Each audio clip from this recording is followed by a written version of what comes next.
यानी कि 11 बजे से लेके 4 बजे तक के जो कि पीक सन आवर्स होते हैं, वो उनमें से कम अपने दफ्तर से या घर से बाहर निकलने की कोशिश करें।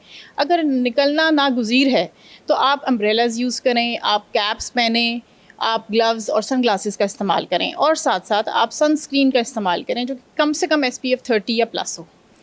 अच्छा जी, इसके अलावा अपने आप को हाइड्रेटेड रखें, यानी कि अपने साथ एक पानी की बोतल ज़रूर कैरी करें ताकि आपके अंदर जो पानी की कमी हो रही है वो आप उसको रिप्लेस करते रहें और नमकियात की कमी भी ना हो। इसलिए आप ज़रूरी ये है कि आप आजकल के जैसे कि मौसमी फल आ रहे हैं, जैसे कि तरबूज़ बहुत आम मिल रहा है, वो आपके लिए आइडियल रिहाइड्रेशन का एक सोर्स बन सकती है। उसका इस्तेमाल अपनी ज़िंदगी में रेगुलर कर लें, दिन में खाएँ 2 से 3 मरतबा ले सकते हैं आप, क्योंकि ना सिर्फ वो आपको हाइड्रेशन कर दे रहा है, पानी दे रहा है, बल्कि आपको इम्पोर्टेंट इलेक्ट्रोलाइट्स भी दे रहा है। अच्छा, इसके अलावा आप लूज़ फिटिंग गारमेंट्स पहनें, बहुत टाइट कपड़े या डार्क कलर्ड कपड़े अवॉइड करें। लूज़ फिटिंग ब्रीदेबल फैब्रिक पहनें, जिससे ये होगा कि आपको अगर पसीना भी आएगा भी तो वो सूख जाएगा जल्दी। अगर नहीं सूखेगा तो वो फंगल इन्फेक्शंस जो है वर्सन भी कर सकता है, नए भी बना सकता है। तो ये छोटे अगर आप मेजर्स भी लें तो आप अपनी स्किन को काफ़ी सारे मसाइल से बचा सकते हैं। आपने कहा कि स्किन को काफ़ी सारे मसाइल से बचा सकते हैं, हमने काफ़ी मालूमात मुफीद मालूमात हमारे नाज़रीन को दी। मैं यहाँ पर एक सवाल बनता है, देखें जी, एक मज़दूर आदमी है जिसने मज़दूरी करनी है, उसने मज़दूरी धूप में करनी है, ज़ाहिर है वो मज़दूरी करेगा तो घर का खाना या घर का चूल्हा चलाएगा। तो ऐसे मज़दूरों के लिए क्या करना है? उसके अलावा कुछ लोग ऐसे हैं जो बाइक्स चलाते हैं, स्टूडेंट्स की बात की जाए, बच्चों की बात की जाए, जो ऐसे जॉब्स पर जाते हैं लोग, तो उनको क्या आप एहतियाती तदाबीर बताएँगी? देखिए, जिनका तो काम धूप के बाहर आउटडोर में ज़्यादा है, जैसे कि छोटे बच्चों को भी आप देख लें कि अगर उनका स्कूल आना जाना है या वो खेल रहे हैं बाहर, स्पोर्ट्स कर रहे हैं कोई, उन सब के लिए भी तकरीबन यही एहतियाती तदाबीर हैं कि आप धूप से जितना मैक्सिमम बच लें। अगर नहीं बचा जा सकता तो ऐसी तदाबीर इख्तियार कर लें जो कि आपको मिनिमाइज़ करे सन एक्सपोजर और हीट रिटेंशन। जैसे कि अगर कोई मज़दूर है तो वो कोई कपड़ा रखे अपने सर के ऊपर, ढाँप के रखे, अपने चेहरे को ढाँप ले, पानी का इस्तेमाल ज़्यादा से ज़्यादा कर सकता है। अगर पसीना फिर भी देखें, वो तो नेचुरल एक फिनोमेना कि आपको पसीना आएगा। पसीना एक प्रोटेक्टिव अमल है आपकी स्किन को कूल डाउन रखने के लिए। लेकिन अगर ज़्यादा पसीना आता है तो नहाएं, और नहाने के लिए भी ओवर वॉश ना करें, एंटीबैक्टीरियल सोप्स इस्तेमाल ना करें, क्योंकि वो आपको ड्राइनेस और एक्जिमा प्रोन करता है।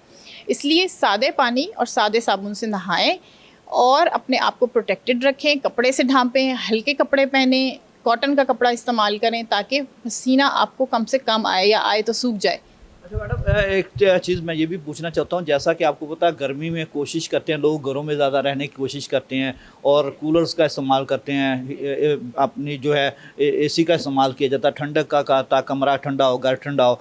तो जब वो एकदम बाहर निकलते हैं तो उसके बाद उनकी तबीयत ख़राब हो जाती है, जल्द जो है वो जो उसमें सुर्ख दाने बन जाते हैं, गर्मी दाने बन जाते हैं, इस तरह का मामला। तो ऐसे लोगों को आप क्या मशवरा देंगे? देखें जी, पहले तो जो सारी एहतियाती तदाबीर आपको मैंने डेली रूटीन की बताई हैं वो इख्तियार करें। इसके अलावा अगर आपका मसला ज़्यादा बढ़ जाता है तो आप एक क्वालिफाइड डर्मेटोलॉजिस्ट को चेक करवाएं ताकि वो आपको उसके हिसाब से ट्रीटमेंट दे सकें। उसके ऊपर अपनी समझ के मुताबिक जो है आप ट्रीटमेंट यूज़ करने की कोशिश ना करें, क्योंकि वो एग्रोवेट हो सकता है और मज़ीद बढ़ सकता है, लंबे टाइम के लिए चल सकता है।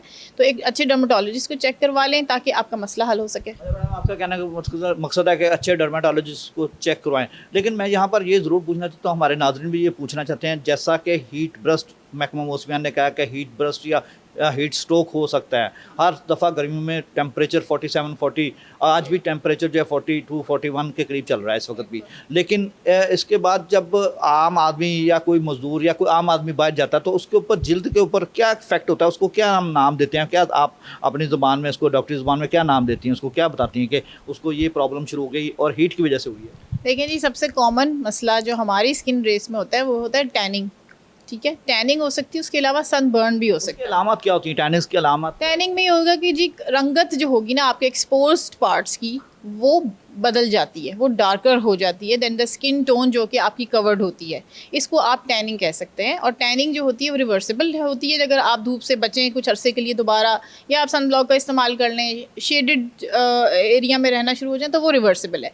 लेकिन कुछ इससे मज़ीद मसला बढ़ भी सकता है, जैसे कि सन बर्न हो सकता है। सन बर्न के ऊपर लाल धब्बे बन सकते हैं जिस पे ख़ारिश हो सकती है, और ज़्यादा लाली आ सकती है, वो आपको ज़रा मसला बढ़ जाता है उसकी वजह से।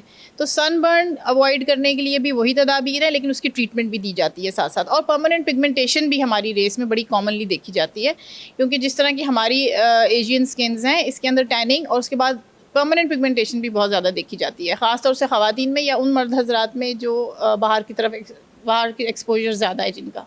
अच्छा मैडम, आपने कहा कि जो बाहर का काम करते हैं उनके लिए मसाइल ज़्यादा हो सकते हैं, लेकिन मुझे बताइएगा, हमारा मुल्क पाकिस्तान है, इसमें चारों मौसम है, हमें गर्मी भी मिलती है, ख़ज़ां, बहार, हर तरह का मौसम, सर्दी भी मिलती है। तो इसमें मैं यहाँ पर ये ख़वातीन के बारे में ज़रूर बात करना चाहूँगा। जैसा कि आपको पता है, ख़वातीन भी अब मर्दों के शाना बशाना काम कर रही होती हैं, वो भी जॉब्स कर रही थी, आउटडोर एक्टिविटीज़ होती हैं उनकी, तो उनको अपनी स्किन सेव करने, क्योंकि ख़वातीन बहुत इस चीज़ में, आप भी समझती हैं, आप भी ज़ाहिर है ख़वातीन, आप समझते हैं इस मामले को, बहुत स्किन के हवाले से बड़े अभी वो उनका होता है कि स्किन हमारी ख़राब ना हो, हर तरह सेफ रहे। तो इस हवाले से हम हमारे नाज़रीन को जानना चाहेंगे।